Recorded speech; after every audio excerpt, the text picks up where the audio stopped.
My sweet and lovely viewers, তো কেমন আছো তোমরা সবাই? আশা করি প্রত্যেকে অনেক অনেক ভালো রয়েছো। তো আজকে আবারও চলে এলাম নতুন আরেকটি ইনফরমেটিভ ভিডিও নিয়ে তোমাদের সাথে কথা বলতে। তো প্রাথমিকভাবে পিরিয়ডস মিস হওয়ার আগে তোমরা কিভাবে বুঝবে বা কোন লক্ষণগুলো দেখে তোমরা কিট টেস্ট করার আগে বুঝতে পারবে যে তোমরা প্রেগনেন্ট কিনা, তো সেই বিষয়ে আজকের আলোচনা। তো আলোচনা প্রথম থেকে শেষ পর্যন্ত থাকার অনুরোধ রইল, এবং আরও এই ধরনের ভিডিও পেতে এবং প্রেগনেন্সি রিলেটেড ভিডিও পেতে অবশ্যই চ্যানেলটি সাবস্ক্রাইব করে চ্যানেলের পাশে থেকে এবং পাশে থাকা যে বেল আইকন রয়েছে সেটাও প্রেস করে রেখো। এতে করে ভিডিও আপলোডের সাথে সাথে কিন্তু তোমরা নোটিফিকেশন পেতে থাকবে। এবং যদি ভিডিও ভালো লেগে থাকে অবশ্যই একটা ছোট্ট করে লাইক দিয়ে আমাদের চ্যানেলের পাশে থেকো।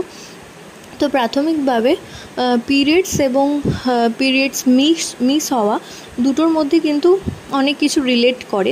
তো পিরিয়ডস সাধারণত আমাদের যখন পিরিয়ডস হয় বা হওয়ার আগে আমরা কিন্তু স্তনে কিছুটা ব্যথা অনুভব করি, এবং তার সাথে সাথে কিন্তু তলপেটেও কিছুটা পরিমাণে ব্যথা অনুভব করি। এছাড়া পায়ে ক্র্যাম্প এই ধরনের অসুবিধা কিন্তু সৃষ্টি হয়। তো এই দুটোর মধ্যে পিরিয়ডস মিস হওয়া এবং পিরিয়ডস হওয়ার মধ্যে এই জিনিসটা কিন্তু একদমই কমন।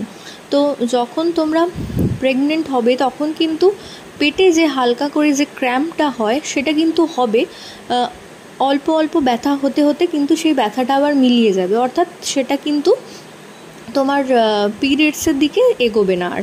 মানে ব্যথা হয়তো অল্প তোমরা অনুভব করতে পারো, কিন্তু সেটা পিরিয়ডস পর্যন্ত এগোবে না, অর্থাৎ তখন তোমরা কনফার্ম হয়ে যেতে পারো অবশ্যই তোমরা প্রেগনেন্ট।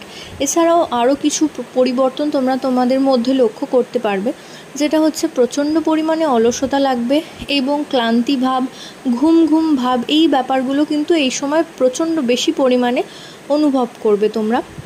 এছাড়াও কেউ কেউ এই সময় মানে প্রাথমিক পর্যায়ে কারো কারো বডি টেম্পারেচার অনেকটা বেড়ে যায়, এবং কারো কারো ক্ষেত্রে আবার লক্ষ্য করে দেখবে লুজ মোশন, এই ধরনের পেট খারাপ জাতীয় জিনিস কিন্তু অ্যারাইজ করে। তো এই সমস্ত যদি লক্ষণ পিরিয়ডস মিস হওয়ার আগে তোমরা যদি লক্ষ্য করো যে তোমাদের মধ্যে এসেছে বা তোমরা নিজেদের মধ্যে এই প্রবলেমগুলো দেখতে পাচ্ছ, তাহলে কিন্তু তোমরা কনফার্ম হয়ে যেতে পারো অবশ্যই তোমরা গর্ভবতী, অর্থাৎ প্রেগনেন্ট হয়েছো।